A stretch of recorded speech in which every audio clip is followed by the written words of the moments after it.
I took a bet from, at this time we had only won a bronze in the United States. Schuster had won a bronze. We were on the verge of being eliminated from the Olympics, but I'd already been down the rabbit hole. I was like, yeah, curling, here it is.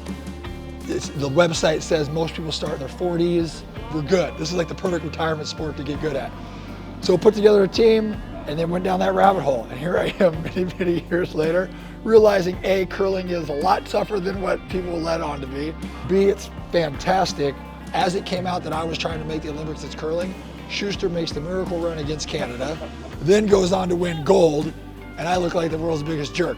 Since that point, I've been working, I had John Benton as a coach, I've been Dave Jensen, Pete Annis, curling with Jason Smith, surrounding myself and, Dropkick, all these guys.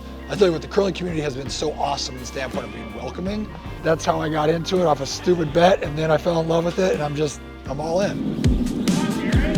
Tracking ice is a crazy concept to me, right? Equating these times, reading rocks, like the nuances that go in, seeing the angles in ways that, watching these top people see these angles and how the minute, literally, I mean, if you're a centimeter off, an inch off on a rock, it's gonna be a completely different outcome. You're missing from this to this to this to this to the top people are missing like this, right?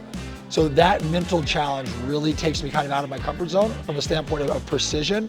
And that's not something I've used it in my sport, use aggression to your advantage, where here you really have to be able to be in control of your body, control your heart rate, and narrow your misses. It's like the old Mel Gibson, the Patriot, aim small, miss small concept.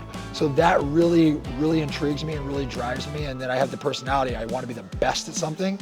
So I put forth all that effort. That's what's fun about curling. It's not necessarily the most talented team at that time, but it's who can do the small things, who can pick up on the changes of ice the best in that event, who's going to throw the most consistent rocks, who's going to judge the most consistent rocks, right? Who's going to make those line calls, the sweep calls. Those type of things really interest me and give you that drive because you can constantly get better. I don't think there's ever a team out there that's going to tell you, we've reached the pinnacle, there's nothing more we can do. Every event, there's always ever-changing conditions, and you got to be on top of that. So that's what I really love about it.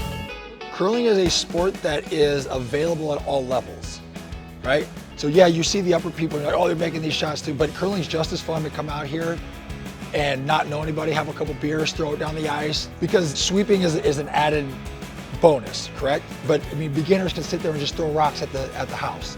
So it's one of those things where as you're learning, you're still having fun. Where certain sports you can't even, like golf. You really can't compete or enjoy golf till you get to a certain level of decency.